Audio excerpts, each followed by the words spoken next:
Hi everyone, here's what's bothering me today. So I touched on this a bit in my last video about how capitalism actually stifles innovation. So that brings me to today's video. Capitalism fucking sucks and actually stifles innovation. Now, this by the nature of my videos in this channel, I just kind of do an off-the-cuff rant. So yes, I'm going to probably miss a lot of things, but these are all things that immediately come to mind. With regards to the last video and food insecurity and stuff like that, wow, okay, people talk about all the choices that are on the grocery shelves, but no one talks about the fact that at the end of the day, all those products are owned by a literal handful of companies. So really, when you think you're getting, say, 20 different choices, it's more like 3 or 5 at the end of the day. Additionally, if it's so innovative, then why is every store basically laid out the same and carries the same, for the most part, the same product, and then they just have their own different house brands? You know, house brand dish soap, house brand chicken soup, house brand cereal. But then otherwise, it's still the same cereal. So there's this illusion of choice of, yeah, you know, somehow the same frosted flakes that come in basically the same package are somehow better at whatever it is, Tesco's or Loblaws or Sobeys or whatever it is, Safeway, Trader Joe's. I don't know what you have in America. I haven't been in a while. So really, is this innovation, or would innovation look more like we're a grocery chain that tries to deliver affordable, healthy food options in new and creative ways to different people?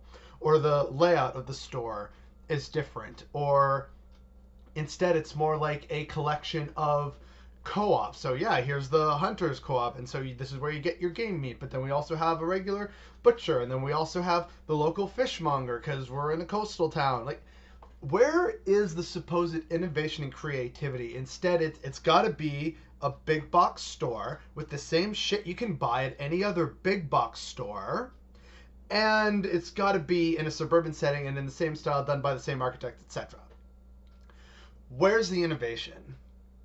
Look around, and this brings it to the next thing about architects and everything.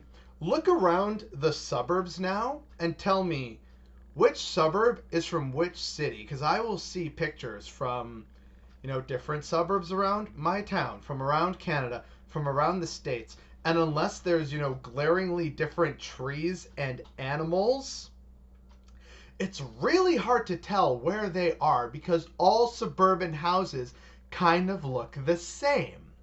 The garage is often the most dominating feature, and then you have a simple little, like, front door to the side, 1 or 2 stories above that, and it's always either standalone or like right next as part of a, you know, shared wall townhome kind of thing, with various other same looking, you know, the term McMansion is a term that exists, and this exists across North America. So where's the innovation in housing design and affordability? And what if you're someone where, you know, you'd like to live closer to your friends in the suburbs, but you don't need a massive 3 or 4 bedroom place? Where are the affordable options for those people? Instead, it's just got to be thrown up because, oh, that'll make us money.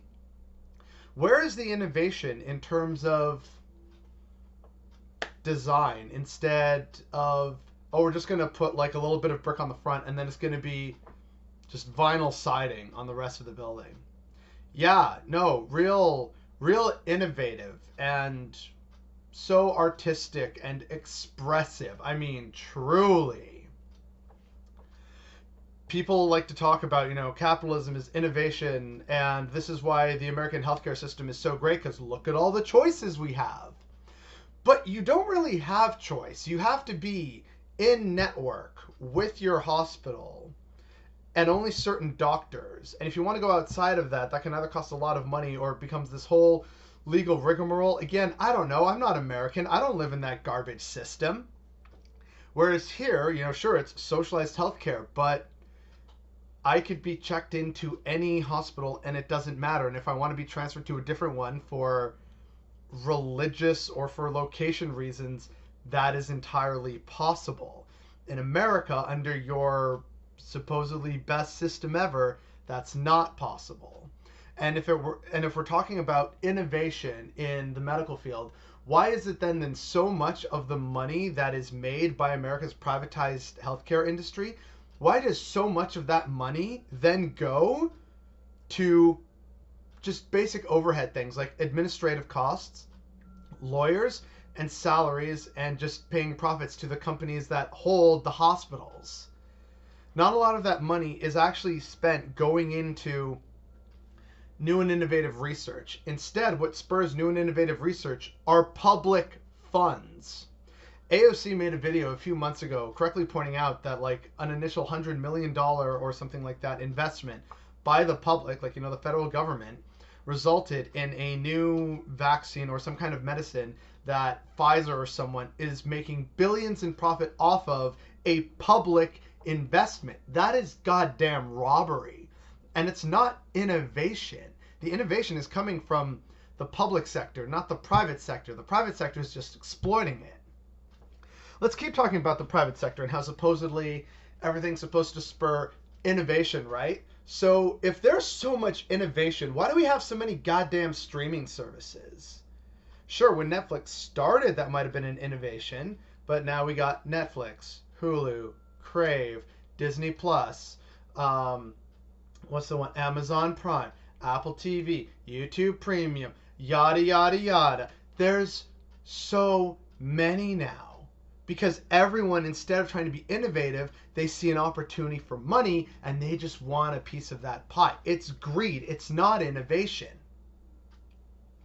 Furthermore, if we're talking about, oh, well, capitalism is actually really innovative because look at what a small business can do. And to an extent, that is true. That if a small business is given the opportunity and has the financial security to actually execute on a potentially risky idea that won't, end their entire life and reduce them to homelessness and poverty forever, if that is allowed to happen, then great.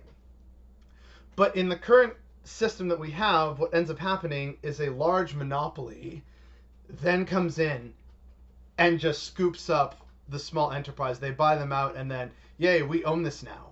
Why do you think so many oil and gas companies keep buying up clean energy startups and deliberately slowing down progress rather than, participating in that innovation that I've been told so many times capitalists are responsible for and are driving in society? Why are they buying up these companies and then deliberately ruining them or making them very slow to produce anything? Because their existing company, oh, well, that's where all my shareholders and my money are, so I don't want to do this other stuff yet. But then when that eventually does go away, then I'll have this and yay. But there's no innovation happening. The innovation is either being stifled or it's being bought out and suppressed, or it's simply just being canceled in some cases. If you don't believe me, we almost had a chance to have electric cars from the beginning, but the oil and gas sector took off. And that's also why a lot of places across North America no longer have streetcars. These are all verifiable things. And if you still think that capitalism somehow drives innovation, really, let's look at our clothes, the foods we eat, and like in general. Obviously, yes, there's different restaurants and trends and things like that. But then guess what? People hop on the trends.